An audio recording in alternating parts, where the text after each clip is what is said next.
Live from WRAL News Headquarters in Raleigh, your number one source for local news. WRAL News, coverage you can count on. It feels fantastic out there this morning. Our dew point sitting solidly yet comfy. I'll show you how long it will feel this pleasant. A woman was seriously injured after a shooting in Durham. It's the second shooting that's happened along Guess Road this last week. Two emergency landings at RDU within hours of each other. Coming up, what we're learning this morning about the JetBlue flight that left a runway shut down for hours. Deliberations in former President Trump's hush money trial are set to begin this morning. The case will be in the hands of the jurors after closing arguments wrapped up. Meanwhile, we're just getting started here on this Wednesday morning. Good morning, everyone. It is 6 o'clock, and we can't get enough of today's sunrise special. The clouds adding character to the sky. I'm Renee Chu. I'm Jeff Hogan. Yeah, thanks for choosing us for news. Get your day started here. It is sunrise on the number right now. It is gorgeous out there, and the temperature's cooperating now. Elizabeth Gardner in the WRAL Severe Weather Center. Sun's coming up, temps going down this week. That's the way we want it, right? We take a look at Durham this morning, looking beautiful with that sun brightening up the sky there. 60 degrees as our temperature, and our dew point's down at 56, which is a really low number that makes it feel very comfortable outside. So not sticky, not humid this morning. Some 50s showing up on the map, 55 in Roxborough and in South Hill. Now we'll see more widespread 50s across the area this time tomorrow, and that will last all the way into the weekend. But right now it's 65 in Fayetteville, 61 in Goldsboro, 64 in Southern Pines. The cooler, drier air will be coming in from the northwest today. We'll still be on the warm side with highs in the mid 80s, but cooler temperatures. We have one day with highs in the 70s this week. I'll show you that coming up. Eric? Elizabeth, just after 6 a.m. here, things looking very nice and smooth. No major issues popping up on that traffic map just yet. As we take a live look outside here, this is going to be I-40 at Airport Boulevard. You can see some of the construction that's underway out there, that new bridge that they're working on there. No major issues for travelers, though. Folks still able to come and go easily this morning. Same situation as we take a look at US 1 at Tryon Road. You see traffic there flowing nice and smooth. Of course, we'll be looking out for those backups, those crashes as they pop up. Let you know those spots to avoid. Thanks, Eric. This morning, people who were on a JetBlue flight are safe now after their plane had to make an emergency landing. It closed the runway for hours overnight at RDU. WRAL's Kelsey Coffey is at the airport right now. And Kelsey, we are working to learn why this plane was diverted in the first place. Jeff, we are in this morning as flights are taking off from here at RDU. We're getting more information about what happened here last night. We just heard from RDU overnight. They say that the runway where that plane made its emergency landing has reopened. Let's give you a look now at the plane after it landed just around 11 o'clock last night. We're working to find out why the flight was diverted here for the emergency landing. RDU says no one was injured, so now we're working to get an update on where those passengers could be right now. We did reach out to JetBlue to see if they could confirm the flight's original destination. We're still waiting to hear back. Kelsey Coffey, WRAL News, live at RDU. That was the second emergency landing at RDU within hours. A small plane was diverted earlier in the evening when its nose gear wasn't working. It prompted other flights to be diverted and delayed. A couple, along with their twin daughters and 4 dogs, were on that small plane. The pilot is a retired Army colonel from the Fuquay-Varina area. Police in Durham are trying to find the person who shot a woman on Guess Road. This happened around 10:30 last night near Broad Street. Nick Perlin was there in the WRAL Breaking News Tracker. In just the last week, 2 shootings have happened on this stretch of Guess Road. The latest one happening right here behind me as police spent most of the morning investigating around this convenience store. Now take a look at this video from the WRAL Breaking News Tracker, and you're going to see a jarring amount of evidence markers scattered throughout the street. Those orange cones that you see are usually marking shell casings that were left behind after someone fires their gun. You can actually see an investigator shining a flashlight on one of those evidence markers. We're told from Durham police that at around 10:30 Tuesday night, a 21-year-old was shot. She took herself to the hospital, and we're told she has serious injuries. We're still trying to get more information on that woman's condition and if police know who shot her. In Durham, Nick Perlin, WRAL News. And we have breaking news out of Johnston County this morning. A person is injured after an attempted armed robbery. This happened this morning about 1:45 at a home on Maple Tree Lane. That's in Wilson's Mills. Police say 2 people went into that home. They ran off without stealing anything, but a person inside the home was assaulted with a weapon, and that person was treated on scene. Police in Garner are trying to find a man they say shot a 23-year-old woman. The shooting happened on Avery Street around 9 last night. Police say the man shot the woman in the arm. They say he then jumped into a car that was driven away by another person. Officers later found that car in Raleigh, but no one was in it. The woman is expected to be okay. A heartbreaking update to a Garner crash that killed 2 young parents on Memorial Day. We now know their 8-year-old son also did not survive. WRAL's Laura Levine joins us live right now in Garner from that scene, and we know the boy will become an organ donor. Laura. Yes, we are back at the scene this morning. We were here yesterday when he was in the hospital in serious condition. The family of Miles Campbell now telling us that he was declared brain dead a little after 6 o'clock last night, and he will become an organ donor, saving more lives. They are confident that this is what his parents would have wanted. I want you to take a look at some of this video now where you can see some of the support here in Garner. This is Garner Baseball Incorporated, the little league that Miles was a part of. They held a vigil at Lions Field where games were delayed to pray for the family. And then there was a second vigil at Snap Kick Martial Arts. This is where Miles spent a lot of his time taking those martial arts classes. The family of the Campbells shared this statement online. Family and friends from both sides of the family want to thank everyone for their prayers, thoughts, and tears through this traumatic time. Tyler, Susie, and Miles were loved beyond what can be expressed in words, and they will be missed tremendously. Garner police say the impaired driver in this case, Jordan Porter, is expected to face more charges. We'll update you when we get more information on that. Laura Levine, WRAL News, live in Garner. Good morning. I'm Chris Lovingood in the WRAL Live Center, taking a look at the stock futures this morning. Not looking too good. A lot of red there, as we see here. This is, of course, an overnight trading. Those that tied to the Dow Jones Industrial Average fell about 0.5%, and NASDAQ futures lost 0.6%. Now, the airline industry actually took a hit after hours, too. American Airlines, JetBlue, Southwest. But the NASDAQ composite saw some improvement, boosted by a 7% jump in graphics card manufacturer NVIDIA. This, of course, coming after that consumer confidence index report released yesterday revealed that there are Americans who feel more confident than they did a few months ago, but some people still concerned about the economy. Today, the jury in former President Donald Trump's hush money trial will begin their deliberations. The trial will resume at 10 this morning. The defense and prosecution both wrapped up their closing arguments yesterday. In his closing statement, Trump's lead lawyer tried to paint key defense witness Michael Cohen as a liar. He said the prosecution's case failed to meet the burden of proof beyond a reasonable doubt. Prosecutors argue the former president falsified business records to cover up what was essentially an illegal campaign contribution to get him elected. There's a traffic change for people who use the Beltline. At midnight, crews closed the on-ramp from Hillsborough Street onto I-440. That ramp will stay closed for at least 3 months. You'll now have to take Hillsborough to Blue Ridge Road and then Wade Avenue in order to get onto 440 East. There are detour signs posted there. New this morning, we're learning more about the plane crash in Cumberland County on Sunday. A preliminary report from the FAA says 2 passengers on board suffered serious injuries. A member of the flight crew had minor injuries. The agency says the cause of the crash still unknown. The plane was from Cape Fear Aviation Flight Training School. Authorities say it hit trees and crashed shortly after taking off from Grays Creek Airport.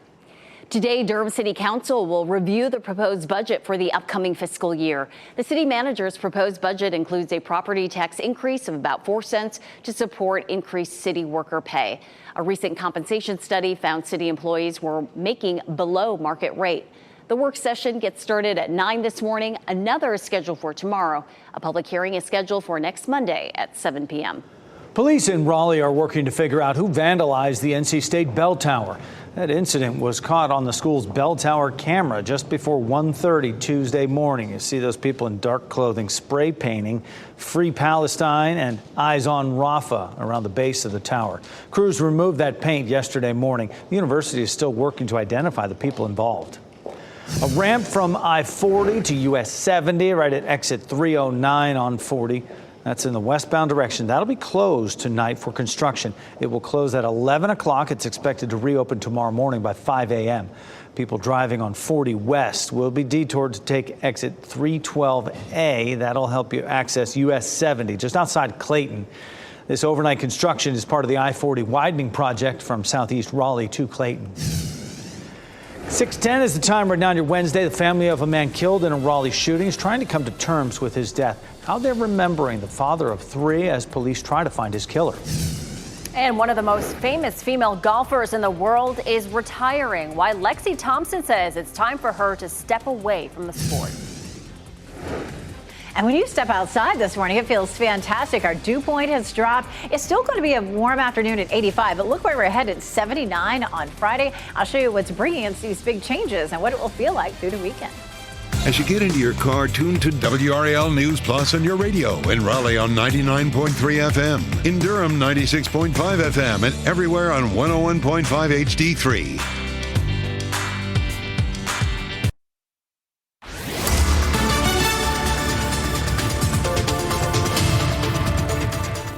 6:12. It is a beautiful start out there this morning and feeling really comfortable, too, as the kids are headed out to the bus stop this morning. Temperatures are anywhere from the upper 50s to low 60s, and our dew point is nice and low. Our dew point is in the 50s, which makes it feel very refreshing. It's going to be a nice afternoon. Now, temperatures are going to be on the warm side, looking at 85 degrees for the high, but with the dew point being low or the humidity on the low side, it's still going to be a lovely afternoon, and we'll see our temperatures and our dew points continuing to drop over the next several days. So we have all of that to enjoy, that's for sure. We take a look at our dog walking forecast, and our temperatures are mainly in the 60s this morning, 62. This morning, 65 as we get to say 6 o'clock, and 70 degrees as we get closer to 7 o'clock this morning. Taking a look at traffic here this morning. It is so far so good out there on the roads. You can see green all the way across that map this morning. Taking a live look outside right now. This is I-85 at Falls Lake. Love to see that sunrise bouncing off the water there, and love to see that traffic moving as normal. No major delays there, and no major delays either. I-40 at South Saunders. You can see folks just getting their day started as that sun makes it up over the horizon. Of course, as sunny as it is out there today, Jeff, probably a good idea to grab those sunglasses on the way out. No doubt about it. Other news we're following this morning. We now have an update. We've learned more about the man who was shot to death in a Raleigh neighborhood over the weekend. He's 31-year-old Jeremiah Frazier, found dead on Deep Channel Drive Sunday morning. His stepsister, Tashia Israel, says he was the father of 3 and a local business owner. Israel says his death, which is being investigated as a homicide, comes as a shock to the family. He's not even the type of person that you would have ever thought to pass away in this way. It's very heartbreaking to even experience this right now. Someone taking such a great man, a family man, a community man, from his children, from his girlfriend, from his family. Police have not released any additional information about Frazier's death, but say they are still investigating. Good news for new parents worried about peanut allergies in their kids. A new study finds introducing peanuts to your babies could keep them from developing an allergy. The study was done by the National Institute of Health. They say feeding kids peanut products regularly from when they're a baby to age 5 reduces the rate of peanut allergies in adolescents by more than 70%. Children also did not have to keep eating peanut products past the age of 5 for the treatment to work. One of the most famous female golfers in the world is hanging up her clubs. Lexi Thompson is ending her professional golf career. WRAL's Michelle McConaughey is here with the reason behind that decision. Yeah, Jeff, Lexi Thompson is putting her mental health first. The pro golfer said she thought about semi-retirement the last few years, but has decided to fully retire. And speaking to reporters on Tuesday at the Women's U.S. Open, she said the game can get very lonely. She added it's an ongoing battle to continue to put yourself out there in front of cameras, continuing to work hard and maybe not seeing the results you want and getting criticized for it. She says that she struggled with that, but managed to hide it well. Thompson's plea for mental health comes days after PGA golfer Grayson Murray died of suicide. That was on Saturday. Thompson thanked her fans for their support and said she hopes she's had a positive impact on them. Even if I have tears in my eyes after bad days, like, the fans are what make the game. They took time out of their life to come support us, even if we shoot 78. I mean, hearing a little girl after 78 saying, "You did great today." Like, I mean, that makes your heart melt. Thompson says she doesn't want a pity party, but she thinks professional athletes deserve a lot more credit than what they get because they put themselves through a lot. But she says many are doing what they love. They're trying their best every single day, and they're not perfect. They're human. Jeff, she said she looks forward to her next chapter in her life. I'd like to see what that next chapter is because she's done so much to promote the game, especially among those young female golfers. And you heard her say it in the interview, 78, shot 78, and they still cheered. Everybody's hung up on that number every day. There's just so much more that goes into it. Thanks, Michelle. This morning on Today, Nicole Brown Simpson's sisters sit down for their first live interview. Next month will mark 30 years since the murder of Brown Simpson and her friend Ron Goldman. Brown Simpson's side of the story will be told for the first time in the form of a two-part documentary airing this weekend on Lifetime. On Today, her sisters will talk about their never-ending quest for justice. Today airs right here on WRAL. This morning, people living in Dare County will continue cleaning up the debris along the Outer Banks after another house collapsed into the ocean. Volunteers have been invited to assist in the cleanup efforts right along Ocean Drive in Rodanthe this morning. The vacant house collapsed Tuesday morning, closing nearly a mile of that road. It is the sixth house now to come down over the past 4 years.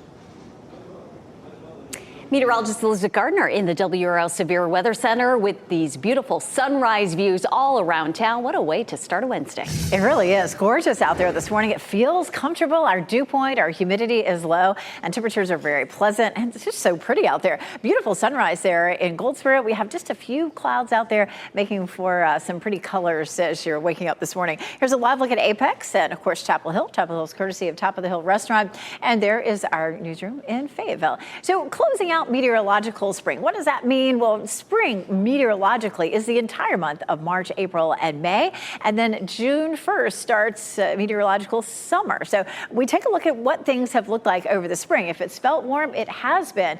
Right now, we are on track for the record warmest spring at RDU, 4.5 degrees above normal. When we say average and you see the 64.4, you're like, what? That seems cool. Well, this is an average of the highs and lows together. And so that's why it looks like a strange number. But again, the warmest on record at RDU. Rainfall, no record here. We're a little bit behind, just a little under an inch behind for the spring, which is not too bad. We definitely turned very, very dry in April, and we've really caught up pretty nicely here in May. So things are looking just fine.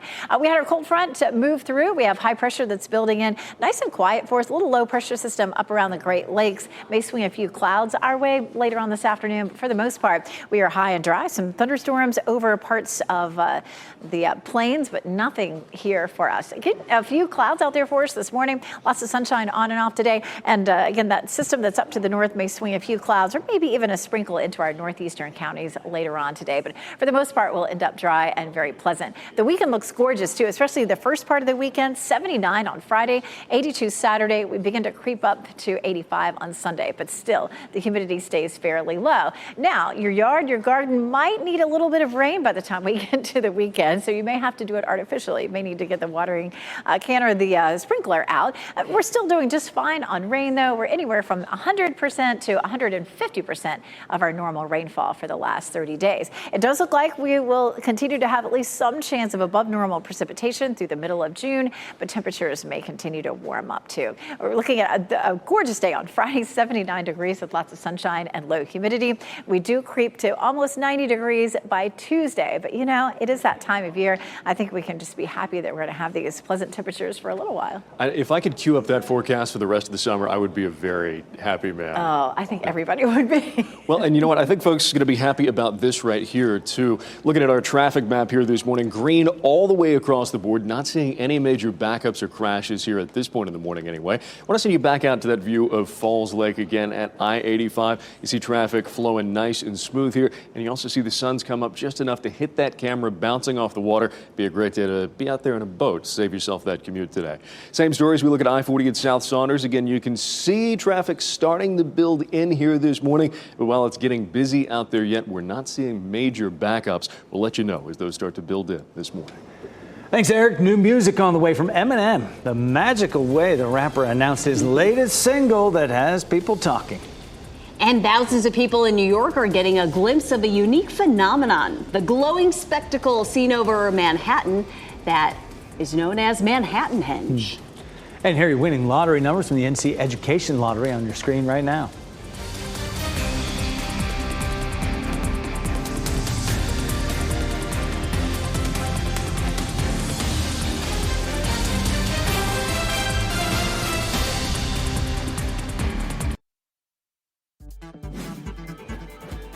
This What's Trending report, sponsored by Rug & Home.